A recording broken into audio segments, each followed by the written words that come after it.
네, 오늘 말씀은 마태복음 1장 말씀입니다. 마태복음 1장 1절에서 17절까지의 말씀입니다. 한 절씩 교독하시고 마지막 17절 말씀은 한 목소리로 합독하시겠습니다. 아브라함과 다윗의 자손 예수 그리스도의 계보라. 아브라함이 이삭을 낳고 이삭은 야곱을 낳고 야곱은 유다와 그의 형제들을 낳고 유다는 다말에게서 베레스와 세라를 낳고 베레스는 헤스론을 낳고 헤스론은 람을 낳고 람은 아미나답을 낳고 아미나답은 나손을 낳고 나손은 살몬을 낳고 살몬은 아합에게서 보아스를 낳고 보아스는 룻에게서 오벳을 낳고 오벳은 이새를 낳고 이새는 다윗 왕을 낳으니라.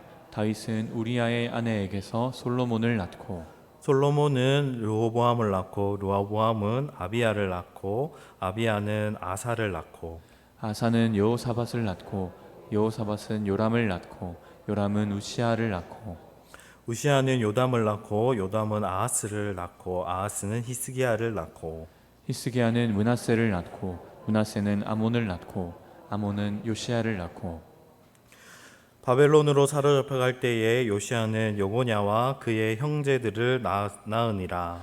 바벨론으로 사로잡혀 간 후에 여고냐는 스알디엘을 낳고 스알디엘은 스룹바벨을 낳고 스룹바벨은 아비훗을 낳고 아비훗은 엘리야김을 낳고 엘리야김은 아소르를 낳고 아소르는 사독을 낳고 사독은 아킴을 낳고 아킴은 엘리웃을 낳고 엘리웃은 엘라사를 낳고 엘라살은 마단을 낳고 마단은 야곱을 낳고 야곱은 마리아의 남편 요셉을 낳았으니 마리아에게서 그리스도라 칭하는 예수가 나시니라. 함께 읽으시겠습니다. 그런즉 그런즉 모든 대수가 아브라함부터 다윗까지 14대요 다윗부터 바벨론으로 사로잡혀 갈 때까지 14대요 바벨론으로 사로잡혀 간 후부터 그리스도까지 14대로라. 아멘. 네, 오늘 좌우에 계신 분들과 함께 인사 나누시겠습니다. 잘 오셨습니다. 네, 은혜 많이 받으십시오. 네. 오늘 마태복음 1장 1절에서 17절까지의 말씀을 함께 읽으셨는데 어떠셨나요? 저는 어릴 때 그 마태복음을 읽을 때 왜 이런 족보가 나와 있는지를 잘 몰랐습니다. 발음하기도 어렵고 사람들이 낳고만 나오는 이 족보가 왜 필요할까에 대해서 별로 궁금해하지도 않았고 그래서 그냥 뛰어넘었던 그런 경험이 많았습니다. 그런데 사람들은 그런 것 같습니다. 자신에게서 가장 중요하다고 생각하는 이야기, 특별히 이야기는 다른 사람들에게 꼭 전해주어야 되겠다라고 생각하는 이야기를 사람들은 대부분 글로 남깁니다. 오늘 말씀도 마찬가지입니다. 오늘 말씀은 마태가 마태복음을 쓰고 있는데 마태는 특별히 동족 유대 사람들에게 이 이야기만큼은 꼭 남겨야 되겠다는 마음으로 마태복음을 쓰고 있습니다. 우리 침산제일교회 성도님들은 어떤 이야기를 글로 꼭 남기기를 원하십니까? 예수님의 12제자 가운데 한 사람인 마태에게도 꼭 전해주고 싶었던 이야기가 있었습니다. 마태는 특별히 자신의 동족 유대인들에게 이 이야기를 꼭 하고 싶었습니다. 마태가 그렇게 하고 싶었던 이야기가 무엇이었는지 오늘 말씀을 통하여서 저와 함께 알아보는 시간이 되었으면 좋겠습니다. 마태복음은 예수님께서 십자가에 돌아가신 후 약 35년을 전후로 하여서 마태가 기록한 성경입니다. 이 당시에는 유대인들 사이에서는 아직도 예수가 도대체 누구인가에 대한 논쟁이 끊이지 않고 일어나고 있었습니다. 마태는 나사렛 예수가 유대인들이 그토록 기다려온 메시아이며 하나님 나라를 다스릴 영원한 왕이심을 동족 유대인들에게 전해주고 싶었습니다. 이 놀라운 이야기의 시작은 이렇게 시작이 됩니다. 1절 말씀을 한번 다 같이 읽어보시겠습니다. 아브라함과 다윗의 자손 예수 그리스도의 계보라. 네. 1절에서 사용된 계보라는 단어는 시작, 기원, 탄생, 출생이라는 뜻과 같은 의미를 가진 단어입니다. 마태는 예수님의 출생과 기원을 보여주는 족보를 기록함으로써 예수님이 혈통적 기원이 어디서부터 시작되었는지를 유대 동족 사람들에게 알려주기를 원했습니다. 마태는 예수님의 족보를 통해서 특별히 두 인물을 강조하고 있습니다. 그 인물은 바로 아브라함과 다윗입니다. 마태복음 1장 1절에서 17절까지의 총 46명의 인물이 등장하는데 그들의 생애는 대략 2000년에 걸쳐져 있습니다. 2000년이란 긴 세월 속에서 얼마나 많은 사람들이 있었겠습니까? 유명한 믿음의 사람들도 많이 있었을 것입니다. 그러나 마태는 예수님의 조상들 가운데 유독 아브라함과 다윗에게 강조점을 두고 있습니다. 아브라함과 다윗이란 두 인물에게는 공통점이 한 가지 있습니다. 그것은 바로 그들이 하나님과 언약을 맺었던 사람들이라는 것입니다. 아브라함은 창세기 12장에서 하나님과 언약을 맺었고 다윗은 사무엘하 7장에서 하나님과 언약을 맺었습니다. 그런데 문제는 하나님께서 이 두 사람과 맺은 언약의 내용이 아브라함과 다윗의 생애에 다 성취되지 못하였다는 것입니다. 그래서 사람들은 아브라함의 후손, 다윗의 후손이 그 언약을 성취할 것으로 기대하고 있었습니다. 마태는 자신의 동족 유대인들에게 바로 예수가 하나님께서 아브라함과 맺은 언약, 다윗과 맺은 언약을 성취하기 위해서 이 땅에 오신 분이라는 것을 전해주고 싶었습니다. 하나님께서 아브라함과 다윗과 맺은 언약은 도대체 무엇이었을까요? 예수님은 이 두 언약을 또한 어떻게 성취하셨을까요? 오늘 말씀을 통해서 예수님께서 이 언약을 어떻게 성취하셨는가를 통하여서 함께 은혜 받는 시간이 되기를 소망합니다. 첫째로 먼저는 하나님께서 아브라함과 맺은 언약의 내용이 무엇인지 함께 살펴보기를 원합니다. 그 내용은 창세기 12장 1절에서 3절까지의 말씀입니다. 조금 길지만 함께 읽어보도록 하겠습니다. 함께 읽으시겠습니다. 여호와께서 아브라함에게 이르시되 너는 너의 고향과 친척과 아버지의 집을 떠나 내가 내게 보여줄 땅으로 가라. 내가 너로 큰 민족을 이루고 내게 복을 주어 내 이름을 창대하게 하리니 너는 복이 될지라. 너를 축복하는 자에게는 내가 복을 내리고 너를 저주하는 자에게는 내가 저주하리니 땅의 모든 족속이 너로 말미암아 복을 얻을 것이라 하신지라. 아멘. 네. 하나님께서 아브라함의 고향 갈대아 우르를 찾아오셨습니다. 그리고 아브라함에게 말씀하셨습니다. 아브라함아, 너는 내가 사는 땅과 내 고향과 내 친척과 내 아버지 집을 떠나 내가 내게 보여줄 땅으로 가라.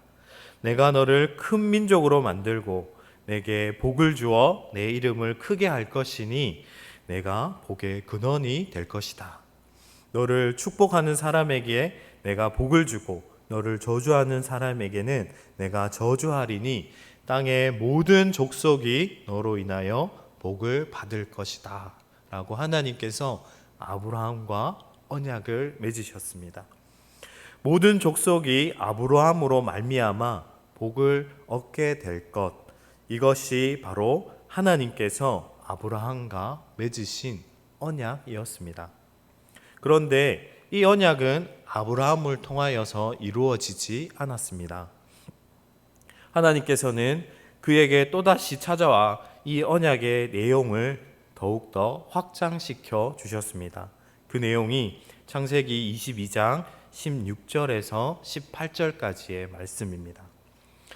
이르시되 하나님께서 이르시기를 내가 나를 가리켜 맹세하노니 내가 이같이 행하여 내 아들 내 독자도 아끼지 아니하였은즉 내가 내게 큰 복을 주고 내 씨가 크게 번성하여 하늘의 별과 같고 바다의 모래와 같게 하리니 내 씨가 그 대적의 성문을 차지하리라. 또 내 씨로 말미암아 천하 만민이 복을 받으리니 이는 내가 나의 말을 준행하였음이니라 하셨다 하니라 고 말씀합니다. 17절 말씀에서 씨라는 말씀은 아브라함의 자손을 의미합니다. 좁은 의미로 보면 그의 외아들 이삭을 가리키는 말입니다. 하나님은 아브라함과 세 가지를 약속하셨습니다. 첫째는 내 자손이 하늘의 별처럼 땅의 모래처럼 많아질 것이라는 것입니다. 그리고 두 번째로는 내 자손이 원수들의 성문을 차지할 것이다 라는 것입니다. 그리고 셋째로는 내 자손을 통해 땅의 모든 민족이 복을 받을 것이라는 것이었습니다. 이 중에 첫 번째 언약인 내 자손이 하늘의 별처럼 바닷가의 모래처럼 많아질 것이라는 이 언약은 이삭을 통해서 이루어지는 것처럼 보입니다. 왜냐하면 이삭을 통해서 야곱이 태어나고 야곱을 통해서 이스라엘의 12지파가 태어났고 그 외에 수많은 이스라엘 사람들이 태어났기 때문입니다. 그러나 이삭이 창세기 22장 17절 말씀처럼 대적의 문을 얻은 적은 없었습니다. 성경 말씀에 이삭이 전쟁을 한 기록 또한 없습니다. 대적의 문을 취한 적이 없습니다. 그렇다면 아브라함의 아들 이삭을 통해서 창세기 22장 18절 말씀대로 천하 만민이 복을 받은 것도 아닙니다. 이삭을 통해서 천하 모든 사람이 복을 받은 것처럼 보이지 않습니다.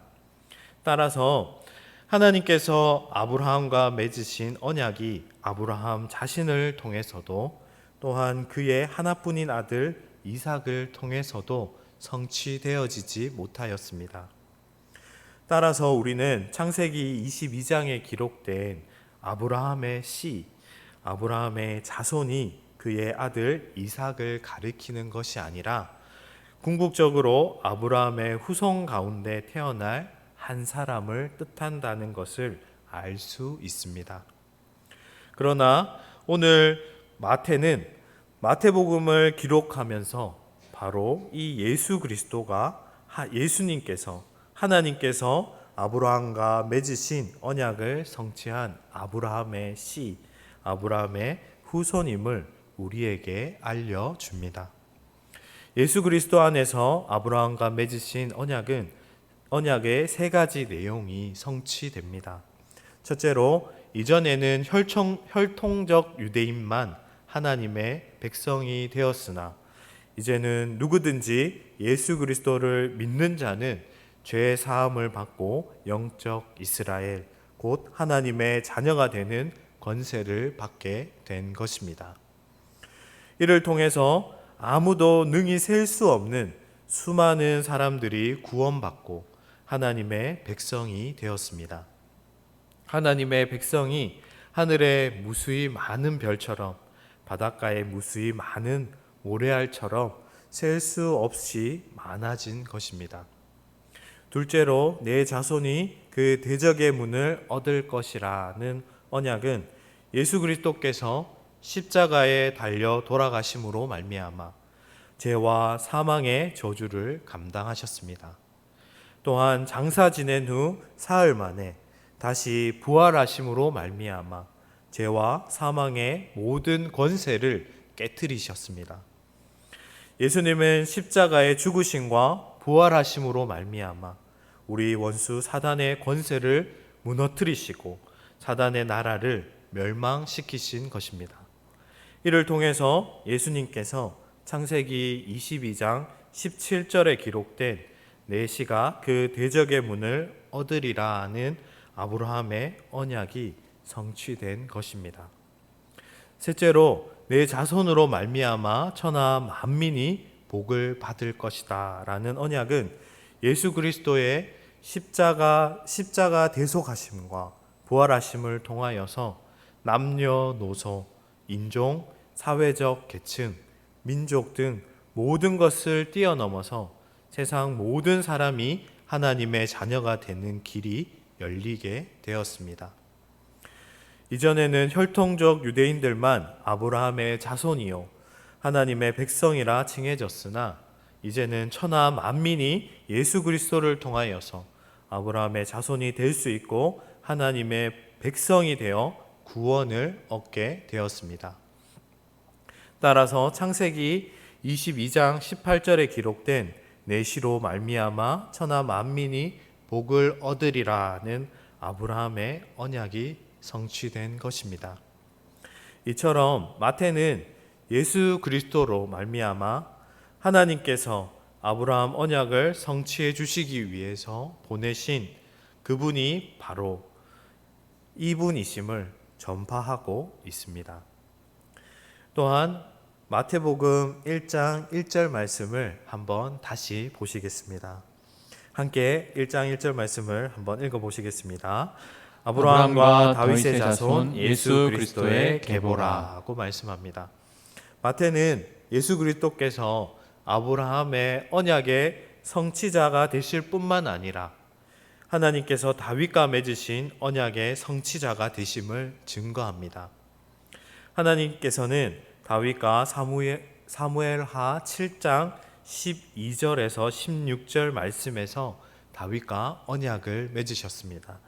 사무엘하 7장 12절에서 16절 말씀을 함께 읽어 보시겠습니다. 내 수완이 차서 내 조상들과 함께 누울 때에 내가 내 몸에서 날 내 씨를 내 뒤에 세워 그의 나라를 견고하게 하리라. 그는 내 이름을 위하여 집을 건축할 것이요 나는 그의 나라 왕위를 영원히 견고하게 하리라.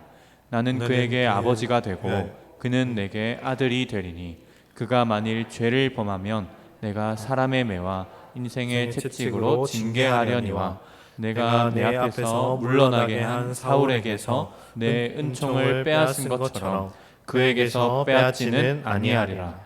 내 집과 내 나라가 내 앞에서 영원히 보존되고 내 왕위가 영원히 견고하리라 하셨다 하라. 아멘. 하나님께서 다윗과 맺으신 언약의 내용을 정리하면 다음과 같습니다. 첫째로는 내 몸에서 날 자식이 내 뒤를 이어 왕이 될 것이다는 것입니다. 둘째는 그가 내 이름을 위하여 집을 건축할 것이다. 셋째는 그의 나라가 영원할 것이고 그의 왕권은 영원히 견고할 것이다는 것입니다. 1차적으로 사무엘하 7장에서 말하고 있는 다윗의 몸에서 나온 자녀는 다윗의 아들 솔로몬을 가리킵니다. 솔로몬은 다윗을 이어 이스라엘의 세 번째 왕이 되었습니다. 또한 그가 하나님의 말씀대로 여호와를 위하여 성전을 건축하였습니다. 그러나 솔로몬의 나라는 영원하지 않았습니다.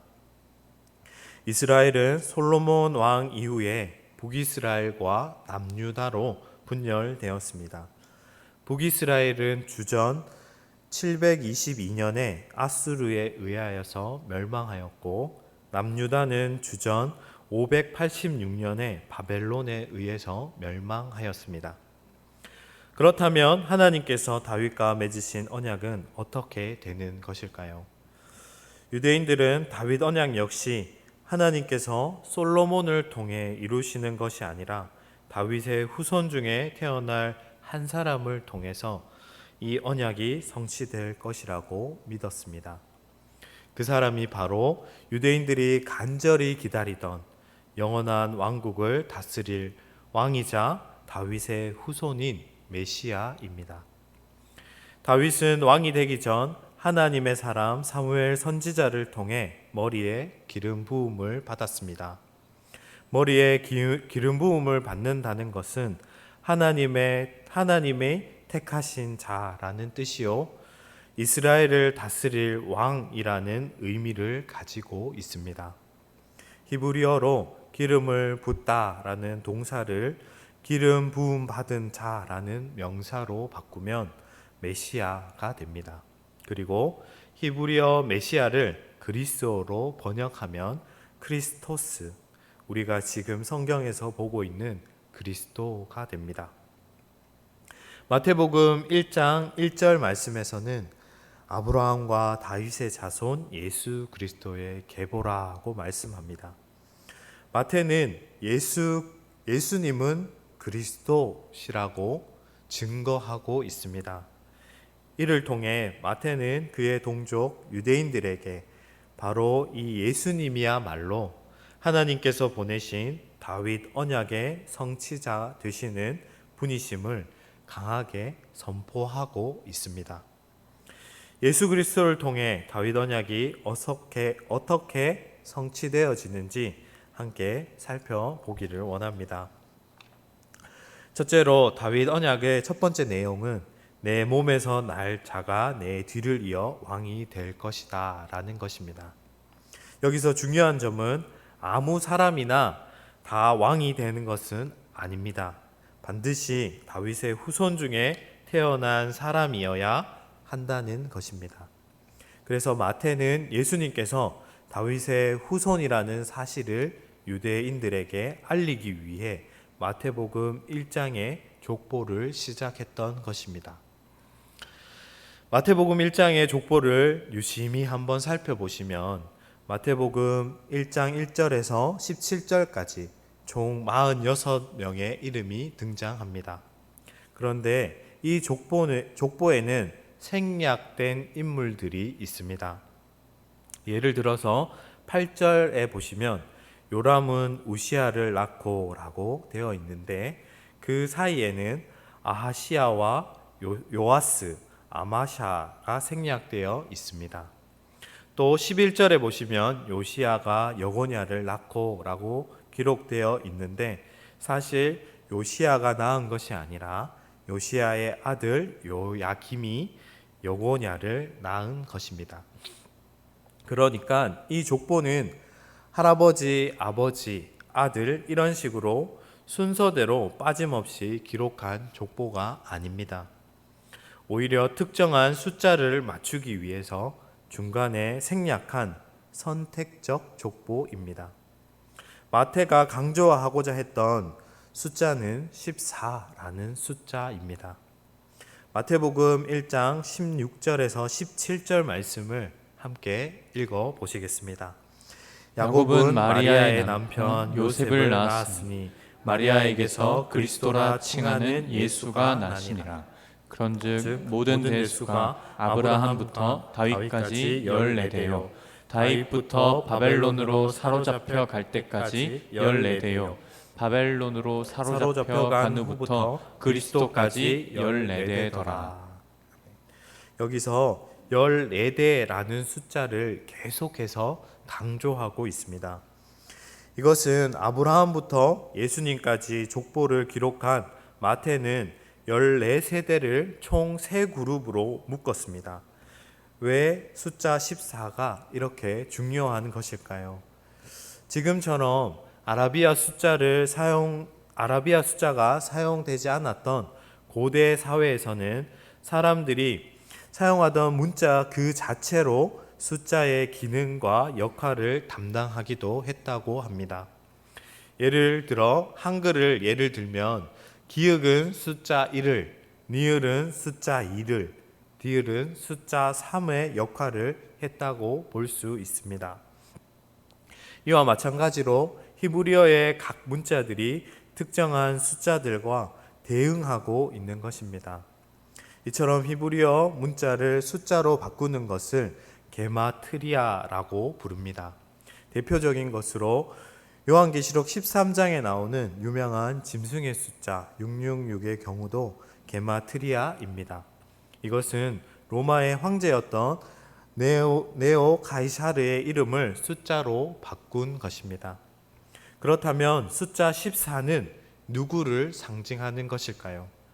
바로 다윗의 이름입니다. 다윗의 이름을 히브리어식으로 숫자로 바꾸면 464라고 합니다. 이를 다 더하면 14가 됩니다. 그래서 이스라엘 민족에게 숫자 14는 다윗을 상징하는 숫자입니다. 다시 한번 17절에 보시면 예수님의 족보를 기록하면서 숫자 14를 강조한 이유가 바로 여기에 있습니다. 예수님께서 다윗의 후손임을 강조하기 위해서입니다. 예수님이 다윗의 가문에서 태어난 혈통적으로 다윗 자손임을 강조하고 있는 것입니다. 이것이 중요한 이유는 예수님이 바로 다윗 언약의 성취자로 태어나신 왕이라는 사실을 증명하기 때문입니다. 총독 빌라도가 예수님을 신문하며 예수님께 물었습니다. 내가 유대인의 왕이냐? 이때 예수님께서 대답하셨습니다. 내 말이 옳도다. 예수님께서 십자가에 달려 돌아가실 때 그 머리 위에 달린 팻말에는 나사렛 예수 유대인의 왕이라고 기록되어 있었습니다. 그러나 예수님은 단지 유대인들의 왕만은 아니었습니다. 예수님은 온 천하 만물을 다스리시는 왕 중의 왕이십니다. 마태복음 28장 18절 말씀을 함께 읽어 보시겠습니다. 예수께서 나와 말씀하여 이르시되 하늘과 땅의 모든 권세를 내게 주셨으니. 아멘. 왕이란 권세가 가장 높은 자입니다. 그런데 하나님 아버지께서 예수님에게 하늘과 땅의 모든 권세를 주셨습니다. 이 말을 바꾸어 말하면 예수 그리스도가 바로 모든 만물 가운데 왕이 되신다는 것입니다. 다윗의 언약의 두 번째 내용은 그가 내 이름을 위하여 집을 건축할 것이다 입니다. 예수님은 실제로 이 땅에 목수의 아들로 태어나셨습니다. 자신도 목수의 일을 감당하셨습니다. 이런 예수님은 지금 또 우리를 위하여서 집을 짓고 계십니다. 요한복음 14장 2절에서 3절 말씀을 함께 읽어보시겠습니다. 내 아버지의 집에 거할 곳이 많도다. 그렇지 않으면 너희에게 일렀으리라. 내가 너희를 위하여 거처를 예비하러 가노니 가서 너희를 위하여 거처를 예비하면 내가 다시 와서 너희를 내게로 영접하여 나 있는 곳에 너희도 있게 하리라. 아멘. 예수님께서는 우리를 위해서 지금 또 집을 짓고 계십니다. 성경에서는 새 예루살렘이라고도 기록하고 있고 천국이라고도 하고 하나님 하늘에 있는 성전이라고도 말씀합니다.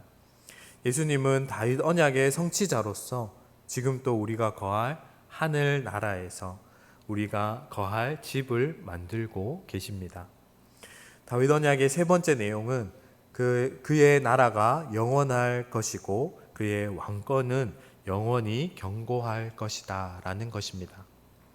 다윗의 아들 솔로몬 왕이 세운 왕국은 두 개로 나누어졌고 그 왕권도 사라졌습니다. 현존하는 국가 가운데 가장 오래된 국가는 이집트라고 합니다. 그러나 이집트도 왕권은 계속해서 바뀌어져 왔습니다. 심지어 이집트의 역사를 살펴보면 바벨론에게 전쟁에서 패하여서 속국이 되기도 했습니다. 그러나 예수 그리스도께서 세우시는 하나님의 나라는 영원토록 무너지지 않습니다. 주님은 그의 모든 원수들을 다 물리치시고 영원토록 다스리십니다. 예수 그리스도의 왕권은 세세토록 끝나지 않고 영원한 통치입니다. 하나님께서 다윗과 맺으신 언약은 예수 그리스도를 통하여서 성취해 주신 것입니다. 이처럼 마태의 가슴 속에 이 세상 모든 사람에게 전해주고 싶은 이야기가 있었습니다. 그 이야기는 바로 하나님께서 아브라함 언약과 다윗 언약을 성취하기 위해 이 땅에 보내신 분이 바로 예수 그리스도라는 소식입니다. 이 사실이 왜 중요합니까? 예수 그리스도가 바로 그리스도, 하나님께서 우리를 위해 이 세상에 보내주신 아브라함의 자손이며 다윗의 자손인 메시아, 곧 우리의 구원자 되심을 의미하기 때문입니다. 누구든지 이 세상에 구원자로 오신 예수님을 믿기만 하면 하나님께서 아브라함에게 약속하신 것과 같이 하나님의 자녀가 되는 축복을 받게 됩니다. 누구든지 이 세상에 구원자로 오신 예수 그리스도를 믿기만 하면 하나님께서 다윗에게 약속하신 것과 같이 그의 영원한 나라의 백성이 되어 그와 함께 영원토록 온 우주를 다스리며 살게 될 것입니다. 심산제일교회 성도 여러분, 예수가 하나님께서 이 세상에 보내신 구원자 되십니다. 이 복음이야말로 우리가 하나님의 자녀가 모든 이에게 들려주어야 할 아주 중요한 이야기일 것입니다. 아직도 우리 주변에는 예수 그리스도가 누구인지 모르고 살아가는 사람들이 많이 있습니다. 지금 또 예수 그리스도가 누군지 모르는 그 많은 사람들에게 이 세상의 구원자로 오신 예수 그리스도를 전할 수 있는 우리 삶이 되기를 소망합니다. 그러기 전에 먼저 내가 예수님을 우리의 진정한 구주로, 나의 진정한 구주로 믿고 있는가? 내가 예수님을 얼마나 알고 있는가? 한번 점검해 보시는 시간이 되기를 소망합니다. 하나님께서는 아브라함과 다윗을 통하여서 약속하신 그 약속을 예수님을 통하여서 우리에게 이루어 주셨습니다. 우리도 그 예수님을 믿음으로 하나님의 자녀가 되었음을 기억하시고 이 세상 가운데서 하나님의 자녀답게 하나님의 자녀의 모습으로 하나님께서 우리에게 주신 그 권세를 누리며 살아가는 우리 심산제일교회 성도님들 되시기를 주님의 이름으로 축복합니다.